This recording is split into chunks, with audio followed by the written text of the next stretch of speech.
नमस्कार, स्वागत है आपका हमारी खास पेशकश में, जिसको आज हम महाराष्ट्र में चुनावी नूरा कुश्ती बोल रहे हैं। मैं हूं आपके साथ के कुणाल धीरज। लोकसभा चुनाव 2024 के बाद इस साल कुछ राज्यों में विधानसभा के चुनाव हैं। ऐसे ही चुनावी प्रदेशों में से एक जगह कांग्रेस ने भारतीय जनता पार्टी की बत्ती गुल करने के लिए मेगा प्लान तैयार कर लिया है। पार्टी को पूरा यकीन है कि विधानसभा चुनाव के नतीजे उनके पक्ष में होंगे, जबकि स्टेट कांग्रेस चीफ भविष्यवाणी करते हुए कहते नजर आ रहे हैं कि अब की तो वहां सरकार ही बदल जाएगी, यानी वहां पर कांग्रेस के गठजोड़ वाली सरकार बनेगी। लोकसभा में महाविकास अघाड़ी यानी एमवीए की जीत के बाद शिवसेना यूबीटी प्रमुख उद्धव ठाकरे पूरे परिवार के साथ दिल्ली के दौरे पर हैं। मुंबई में कांग्रेस के शक्ति प्रदर्शन से पहले उद्धव ठाकरे के दिल्ली दौरे पर काफी निगाहें रखी जा रही हैं और इसे अहम माना जा रहा है। 3 दिन के दौरे में उद्धव ठाकरे कांग्रेस के साथ विपक्ष के तमाम नेताओं से मुलाकात करेंगे। सूत्रों की माने तो उद्धव ठाकरे चाहते हैं कि विधानसभा चुनावों में उन्हें महाविकास अघाड़ी की तरफ से सीएम फेस घोषित किया जाए। उन्होंने इस बारे में कांग्रेस नेतृत्व से आग्रह भी किया है। उद्धव ठाकरे दिल्ली में कांग्रेस नेता मल्लिकार्जुन खड़गे, सोनिया गांधी, राहुल गांधी और एनसीपी शरद पवार गुट के अध्यक्ष शरद पवार से मुलाकात करेंगे। पिछले महीने जब ज्योतिर्मठ के शंकराचार्य स्वामी अविमुक्तेश्वरानंद मुंबई में ठाकरे परिवार के निवास स्थान यानी मातोश्री पहुंचे थे, तो उन्होंने कहा था कि उद्धव के साथ विश्वासघात हुआ है। जब तक वे दोबारा सीएम नहीं बन जाते, हमारा दुख दूर नहीं होगा। अब कांग्रेस का प्रदेश नेतृत्व यह चाहता है कि एमवीए बिना किसी चेहरे के ही चुनावी मैदान में उतरे। अब देखना यह है कि क्या उद्धव ठाकरे कांग्रेस नेतृत्व को सीएम फेस के लिए राजी कर पाते हैं। महाराष्ट्र में अक्टूबर या नवंबर में विधानसभा चुनाव होंगे। वहां महाविकास अघाड़ी एमवीए, जिसमें कांग्रेस भी शामिल है, और उधर महायुति यानी जिसमें बीजेपी शामिल है, के बीच कांटे की टक्कर मानी जा रही है। चुनाव में कौन कितनी सीटों पर लड़ेगा, फिलहाल यह तो साफ नहीं हो पाया है, मगर सूत्रों की माने तो कांग्रेस पार्टी 288 सीटों में से कम 120 सीटों पर चुनाव लड़ने का मन बना चुकी है। कांग्रेस का जोश इसलिए भी फिलहाल हाई है क्योंकि कुछ समय पहले ही लोकसभा चुनाव 2024 के नतीजों से उसकी चांदी हुई थी। 48 लोकसभा सीटों वाले महाराष्ट्र में जहां कांग्रेस को अकेले 13 सीटें मिली थी, वहीं 30 से अधिक सीटें एमवीए के खाते में आई थी।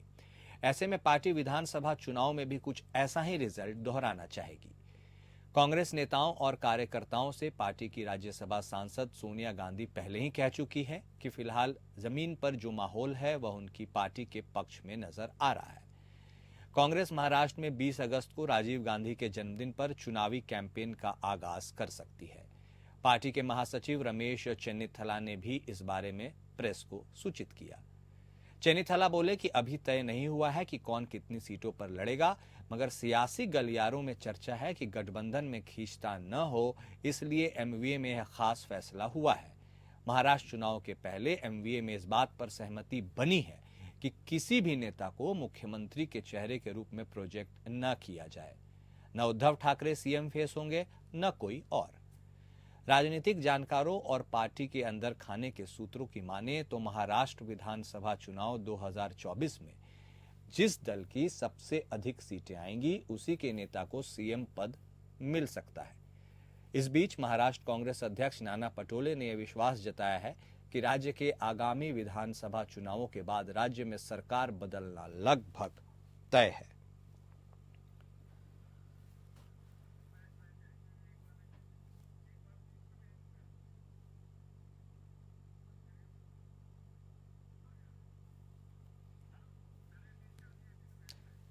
तो अब यह देखना बेहद दिलचस्प होगा कि जिस तरह से उद्धव ठाकरे अपने 3 दिन के दौरे पर दिल्ली पहुंच चुके हैं और उनकी तमाम नेताओं से मुलाकात और बैठक होनी है, इसके क्या मायने निकलेंगे, क्योंकि अक्टूबर में विधानसभा चुनाव होना लगभग तय माना जा रहा है।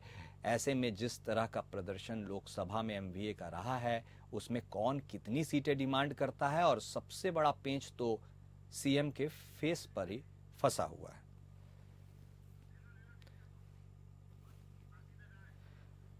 तो अब हमारे साथ हमारे 3 खास मेहमान जुड़ गए हैं। आप सबसे उनका तारुफ करवा देना चाहेंगे। हमारे साथ कांग्रेस की तरफ से वहाँ से प्रवक्ता राकेश सिंह यादव जी जुटे हैं, तो वहीं बीजेपी की तरफ से शांत प्रकाश जाटव जी जुटे हैं, और इसके साथ ही हमारे साथ शिवसेना यूबीटी के प्रवक्ता संजय द्विवेदी जी भी जुट गए हैं। आप तीनों खास मेहमानों का हमारी इस पेशकश में स्वागत है सर।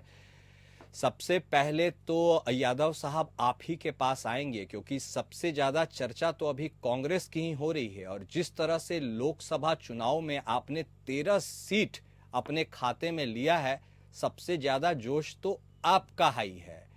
ऐसे में उद्धव ठाकरे साहब दिल्ली पहुंचे हैं, मुख्यमंत्री का चेहरा बनना चाहते हैं। आपकी क्या रणनीति है सर?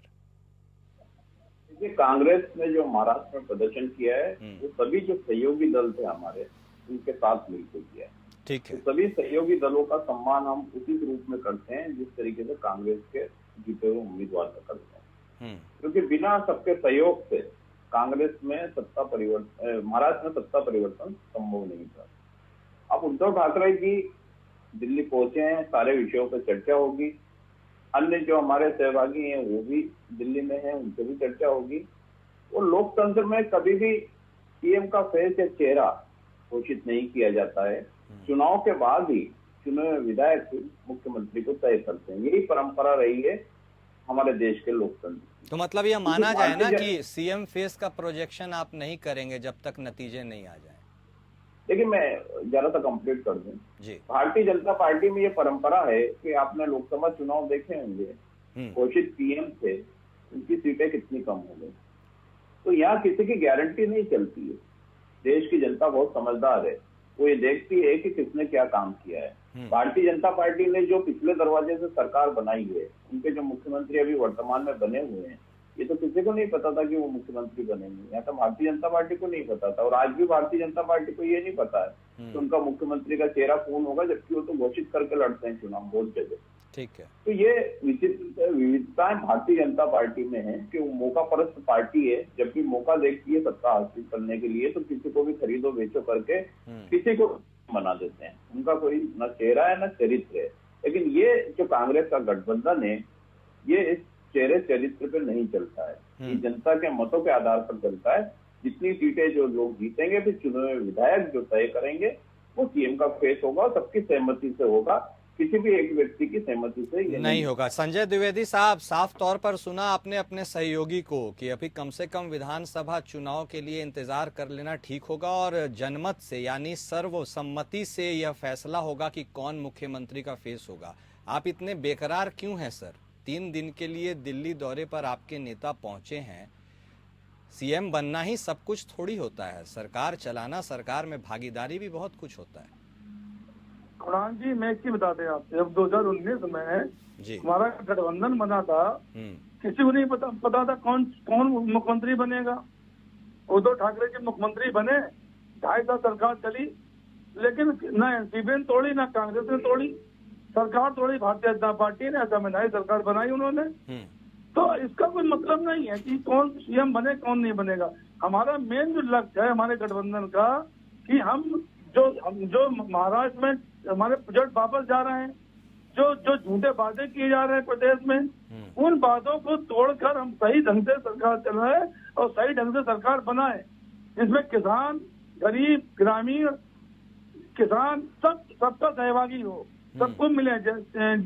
जो भी हमारा जो भी कार्य नहीं कर पा रहे हैं, जो जिस तरह से उन्होंने दुर्दशा कर दी प्रदेश की 2.5 सालों में, उसको एक अच्छा शासन देना, अच्छा प्रशासन देना और अच्छे ढंग से सरकार चलाने का हम लोगों को बात है। तो इसमें कोई इसका मतलब नहीं है कि हम किसको मुख्यमंत्री बना रहे किसको नहीं बना रहे। तो सर, आपके सर्वोच्च नेता के विजिट का पर्पस क्या है सर, ये भी बता दीजिए। दिल्ली गए हैं तो निश्चित है गठबंधन की मान्यता होती है कि हम सभी राष्ट्रीय नेताओं से बात करें। कोई गठबंधन हमने बनाया, और गठबंधन आज के लिए नहीं है ये। अच्छा। गठबंधन आगे तक चलेगा, चाहे लोकसभा चुनाव हो चाहे विधानसभा चुनाव हो, देश में कहीं विधानसभा चुनाव हो, ये गठबंधन चलेगा। इंडिया गठबंधन रहेगा, लेकिन महाविकासवादी गठबंधन वहां पे है, लेकिन इंडिया गठबंधन सब जगह रहेगा। चलिए, इंडिया गठबंधन रहेगा। अच्छा, ठीक है जाटव साहब, सुन रहे हैं आप? आपके ऊपर तो टूट फूट के आरोप लग चुके हैं, और सर ऐसा कुछ हुआ भी तो था। अगर वैसा कुछ नहीं होता तो आज इनको बोलने का मौका तो नहीं मिलता और आपको ये सुनने की जरूरत नहीं पड़ती। आपका काउंटर क्या है, बताइए। देखिए, सही मायने में यदि आप उद्धव ठाकरे जी की नियत है उसको शुरू से देखें, भारतीय जनता पार्टी के साथ मिलकर के जब चुनाव लड़ा और बहुत अच्छी तरीके से इन्होंने सत्ता का जो है उस वक्त में भोग किया, और जिस प्रकार पिछले मरतबा इन्होंने धोखा दिया, जीते हमारे वोट पर, मोदी जी के नाम पर वोट मिला, उस पर जीते, और उसके बाद में ये जिस विपरीत धारा की विचारधारा की जो पार्टी है उसके साथ में मिलकर के इन्होंने सरकार बनाई और मुख्यमंत्री बने, तो जाहिर सी बात है कि इस प्रकार की जो इनकी जो महत्वाकांक्षा है वो सर्वविदित है। आज भी वो महत्वाकांक्षा इनकी बहुत स्पष्ट रूप से दिखाई दे रही है कि मुझे मुख्यमंत्री तय करो। अब ठीक है, क्या होगा क्या नहीं होगा वो अलग विषय है, मगर सही मायने में जिस विचार के साथ में ये चल रहे हैं उद्धव ठाकरे जी, मुझे नहीं लगता कि किसी तरीके से जो अभी झूठ बोल करके जनता को गुमराह करके कुछ इन्होंने वोटों में इजाफा कर लिया है इंडिया अलायंस के घटकों ने। जनता बहुत अच्छी तरीके से इनकी कारगुजारियों को देख और समझ चुकी है और किसी भी सूरत में इनके झूठ के फरेब में नहीं फंसने वाली। हम भारतीय जनता पार्टी और हमारे जो अलायंस है एनडीए के, वो वहां पर बहुत अच्छे बहुमत के साथ में सरकार बनाएंगे, डबल इंजन की सरकार रहेगी और पूरा जो महाराष्ट्र है बहुत बेहतरीन तरीके से विकास की। चलिए, सबके अपने अपने दावे हैं और सबका अपना अपना पक्ष है। महाराष्ट्र में होने वाले चुनावों के पहले की राजनीतिक समीकरणों की, और हमारे साथ हमारे खास मेहमान लगातार बने हुए हैं। और इससे पहले हम आपको बता दें कि हमारे साथ राजीव रंजन जी भी जुड़ गए हैं, हमारे रेसिडेंट एडिटर। स्वागत है आपका सर। राकेश सिंह जी, एक स्ट्रेट सवाल आपसे है। आपकी परफॉर्मेंस लोकसभा चुनाव में सबसे बेहतर थी, ग्रेटेस्ट स्ट्राइक रेट, अगर यदि महाविकास अघाड़ी की बात करें तो इस हिसाब से क्या आप सबसे ज्यादा सीटों पर चुनाव लड़ने की डिमांड करेंगे या आप बड़ा दिल दिखाते हुए फिर से सबको अकोमोडेट करेंगे? देखिए, हमारा जो गठबंधन है वो जीत के आधार पर सीटों का निर्धारण करता है। वहाँ किसी की जिद नहीं रहती कि हमें ज्यादा सीट चाहिए या हमें फला सीट चाहिए। ये एनालिसिस होता है कि कौन सी सीट से कौन सा सहयोगी दल का व्यक्ति जीत हासिल कर सकता है। फर्स्ट प्रायोरिटी उसी की रहती है। सीट कम ज्यादा हो सकती है किसी की भी, कांग्रेस की भी हो सकती है, लेकिन जीत पहला विषय है कि वो जीत हासिल करना है। क्योंकि कम जिस तरीके से बीजेपी ने तोड़ा फोड़ी की है, इस बार कोशिश ये है पूरे गठबंधन की कि 2/3 बहुमत से महाराष्ट्र में सरकार बनाए। क्योंकि जैसे एक फर्जी शिवसेना बनाई गई भाजपा के द्वारा, ऐसे लोग जो बाला साहब ठाकरे के आदर्शों को मानने का ढोंग करते हैं, वो महाराष्ट्र की जनता उनको समझ चुकी है, देख चुकी है। नहीं तो फिर आप अपने सहयोगी के बारे में भी एक बात कह दीजिए, जरा स्पष्ट कर दीजिए। आपकी भी तो शक्ति प्रदर्शन होने वाली है ना, संभवतः 20 अगस्त से आप उसकी शुरुआत करेंगे। ऐसे में उसके पहले उद्धव साहब ठाकरे दिल्ली पहुंचते हैं भेंट मुलाकात करने, क्या कोई दबाव बनाने की कोशिश है या प्रोजेक्ट करने की कोशिश है कि हमें ही बना दीजिए मुख्यमंत्री का चेहरा? नहीं, बिल्कुल किसी का दबाव नहीं है, कतई दबाव नहीं है। सब परिपक्व नेता हैं, सब जानते हैं कि महाराष्ट्र भाजपा को और इनके साथ जो भगोड़े शामिल है उनको कैसे बाहर करना है। उसी रणनीति पे विचार होता है। निश्चित तौर पर तीनों पार्टी मिलकर लड़ रही है, उनके अपने अपने नेता अपनी रैली करेंगे, अपने अपने क्षेत्रों में करेंगे, अपने समर्थकों को सक्रिय करेंगे। तो ये तो एक पार्टी की एक नीति होती है, उसके अनुसार पूरा प्रोग्राम वर्कआउट होता है और फिर संयुक्त रैलियां भी होती हैं। चलिए जाटव साहब आप सुन रहे हैं, कह रहे हैं सब ऑल इज वेल है, कोई दिक्कत नहीं है, मिलकर चुनाव लड़ेंगे, बीजेपी को संभल कर रहना चाहिए। सर, संभलना तो आपको पड़ेगा, क्योंकि जिस तरह के फिगर्स आपको लोकसभा चुनाव में मिले हैं इस बार, उससे सर पसीना तो आ सकता है कि अब आप क्या मैसेज लेकर के महाराष्ट्र की जनता के बीच जाएंगे, और आपके अंदर भी क्या सब कुछ ठीक रहेगा? क्योंकि आपके बाकी दोनों अलायंस का कद भी छोटा हुआ है लेकिन डिमांड नहीं। जाटव साहब, मैं आपकी बात से बिल्कुल भी सहमत नहीं हूँ। लोकसभा का चुनाव और विधानसभा का चुनाव जो है बिल्कुल अलग होता है, और मैंने आपको बताया कि लोकसभा का चुनाव जो है इन्होंने अपनी कार्यकुशलता से नहीं बल्कि झूठ के आधार पर जो है जीता है, इसलिए झूठ की हांडी बार बार नहीं चढ़ेगी। इसलिए ये तो दिमाग से बिल्कुल निकालने की ये जो है दोबारा बहुत अच्छा इनके साथ अभी थोड़ी देर पहले इन्होंने बोला था कि विधानसभा चुनाव मोदी जी के उससे उद्धव जी ने जीता था। ये खुद ही अपने बयान से बदल गए। जब लोकसभा विधानसभा अलग होता है। अभी 5 मिनट पहले आपने 2 मिनट पहले बोला कि मोदी जी के नाम पे वोट लिए थे। ठीक है सर, क्लैरिफाई कर दीजिए। कैसे चल सकते हैं? या तो मोदी जी को साइडलाइन कर दीजिए, विधानसभा की बात। हाँ ठीक है, राकेश सिंह जी क्लैरिफाई कर रहे हैं, बोलने दीजिए। तो सही मायने में मैंने कहा ना कि दोनों चीजें अलग होती है। विधानसभा का चुनाव भी और लोकसभा का चुनाव भी बिल्कुल अपने अपने एक सरकार के आधार पर लड़ा जाता है और एक जो है क्षेत्र के आधार पर लड़ा जाता है। और हम दोनों ही जगह पर आज नरेंद्र मोदी जी, उनके काम, उनकी रणनीति, जिस तरीके से कार्यकुशलता से उन्होंने पूरे देश में शासन किया है, हम उसके आधार पर जनता के बीच में जा रहे हैं, विकास के आधार पर। ठीक है, जा तो रहे हैं सर आप, लेकिन as a Narendra Modi as a brand की छवि में कुछ गिरावट तो देखते हैं ना। इस बार उनका कद वैसा तो नहीं। हर बार आप अपने बूते पर सरकार बनाते थे, इस बार आप एनडीए की सरकार बनाए। एक मिनट, हमारे साथ राजीव रंजन साहब भी जुड़े हैं, रेसिडेंट एडिटर। आपने बात कही, सुने जरा। हाँ बोलिए, जल्द 10 सेकंड सर, 10 सेकंड बताइए। हाँ, तो देखिए नरेंद्र मोदी जी जो है वो ब्रांड इसलिए है क्योंकि वो एक विकास का ब्रांड है। एक जो है ना, जिस तरीके से उन्होंने पूरे देश में जो विकास की जो लहर है वो जो बहाई है, उसका ब्रांड है नरेंद्र मोदी जी। आज भी उनकी ब्रांड नेम की वजह से पहले से ज्यादा बेहतर है। इसलिए ये बिल्कुल नहीं है। मैंने कहा कि ये अगर लोकसभा में 2 राज्यों में इन्होंने झूठ बोल करके कुछ वोट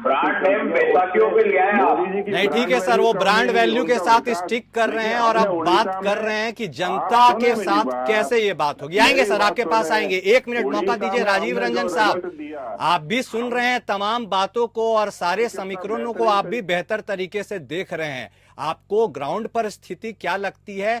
एमवीए बात कर रही है आपसी सामंजस्य की, जोश भी हाई है, होना भी चाहिए क्योंकि उनको बेहतर परिणाम मिले हैं, लेकिन बीजेपी आज भी नरेंद्र मोदी जी के ब्रांड वैल्यू का ही परचम लहरा रही है। Your take sir.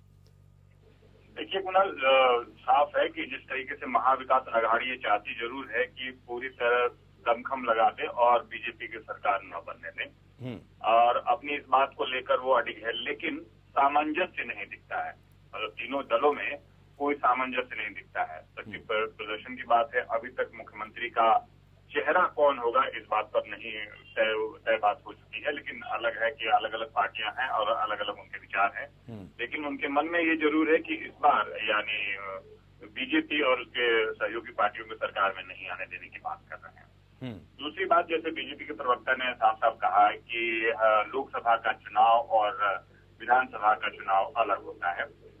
बात जरूर है कि अलग होता है, लेकिन जो मुद्दे क्या किए जाते हैं, सबसे पहले यही कहा जाता है कि डबल इंजन की सरकार, यानी यहाँ भी अगर बीजेपी की सरकार होगी और केंद्र में भी बीजेपी की सरकार होगी तो ज्यादा फायदा होगा, यानी परोक्ष रूप से वही बात कही जाती है। दूसरी बात कही जाती है कि अगर विधानसभा के चुनाव देखें तो जितने जो केंद्रीय नेता हैं या शीर्ष नेता हैं उनको यहाँ प्रचार के लिए लगाया जाता है और प्रचार में वही वो बातें कहते हैं जो कि लोकसभा चुनाव के दौरान बातें कही जाती हैं। आपस में देखा जाए कि यहाँ महाराष्ट्र में बीजेपी और उसके सहयोगी दलों में कोई खास एक मेलजोल दिखता नहीं है, यानी कोई 270 सीटों का सर्वे करा रहा है तो कोई पूरे हर जगह अपनी अपनी सीट खड़े करने की बात कर रहा है। अजित पवार अपना राग अलाप रहे हैं, एकनाथ शिंदे अपना राग अलाप रहे हैं, लेकिन जैसे ही ऊपर से छड़ी पड़ती है तो सीधे सीधे सब लोग एक साइड पे आते हैं और कहते हैं कि नहीं हम मिलकर चुनाव लड़ेंगे और हम इसके साथ साथ करना शुरू करेंगे। वही हाल में उन्होंने राज ठाकरे को अपने साथ भी लिया। राज ठाकरे भी पूरे महाराष्ट्र के सारे सीटों का सर्वे करा रहे हैं। तो ये बात जरूर है कि यहाँ भी वो है कि भाई मुझे ज्यादा सीटें मिले तो मुझे ज्यादा सीटें मिले, क्योंकि वहाँ सीट बंटवारे की भी आपसे बात नहीं लग रही है। रही बात की अजित पवार के साथ आने के बाद बीजेपी की साख गिरी है, वो स्पष्ट तौर पर कि बीजेपी ने हाल फिलहाल में जिन लोगों से नए लोगों से गठबंधन किया है तो बीजेपी की साख गिरी है, और इस साख को बचाने के लिए बीजेपी चाहती है कि इस बार पूरे दमखम के साथ चुनाव लड़ें और अब अपने अपने सीटों पर बात करें। हाल फिलहाल में मैं एक घटना बता रहा हूं कि जिस तरीके से नागपुर में एक होर्डिंग लगा जिसमें देवेंद्र फडणवीस के विकास बुद्धि दिखाया गया और ये अनिल देशमुख को जो एनसीपी के नेता है उन्हें एक जेल के कटघरे में दिखाया गया और दिखाया गया कि वसूली बुद्धि, यानी इस तरह की अब बातें शुरू हो गई हैं और ये ये साफ है कि अनिल देशमुख ने कहा कि जनता जनार्दन है, आने वाले दिनों में हम भी आपको बता देंगे कि कौन विकास बुद्धि है और कौन वसूली बुद्धि है। तो अब ये एक दूसरे पे आरोप लगना शुरू हो गया है, अलग अलग बातें शुरू हो गई है। महाविकास अघाड़ी का ये है कि गठबंधन के साथ तो चल रहे हैं, लेकिन एकता नहीं दिख रही है, क्योंकि हर सीटों के अगर उन्होंने एकता दिखाई है तभी वो जाके वो इस चुनाव में भारी पड़ सकते हैं, नहीं तो फिर वही स्थिति आएगी, बीजेपी और दूसरे सीटों के दूसरे लोग वहां निकल सकते हैं। वही तो बात है ना सर, जैसे जैसे चुनाव, हाँ बताइए। बंटवारा है, तो कुल मिलाकर देखा जाए तो एक उहापोह की स्थिति बनी है कि कौन किसके साथ जा सकता है, कौन किसके साथ नहीं, ये अभी तक तय नहीं हो पाया। तो ये अभी तक तय नहीं हो पाया, और जैसे जैसे चुनाव के नजदीक यह राज्य पहुंचता जाएगा वैसे ही वैसे सारे सियासी समीकरण कुछ और करवट ले सकते हैं। आप तीनों खास मेहमान हमारे साथ जुड़े, आपका बेहद शुक्रिया। अब डिसाइड जनता को करना है कि उसे कौन पसंद है। उसे लोकसभा चुनाव के परिणाम के रुझानों की तरह आगे बढ़ना पसंद है, लोकल मुद्दे पसंद है, उनकी क्या समस्याएं हैं, कौन उसको टैकल कर सकता है और कौन महाराष्ट्र की जनता का सेवक बन सकता है और उनका ख्याल अच्छे से वाकई रख सकता है, यह देखना बेहद दिलचस्प होगा। इस खास पेशकश में हमारे साथ आप जुड़े, आपका शुक्रिया। हमारे तमाम दर्शकों को अवगत कराया, उसके लिए आपका शुक्रिया। और आप लगातार नजर बनाए रखिए, क्योंकि कुछ बड़ा होने वाला है। इस खास पेशकश में इतना ही। नमस्कार।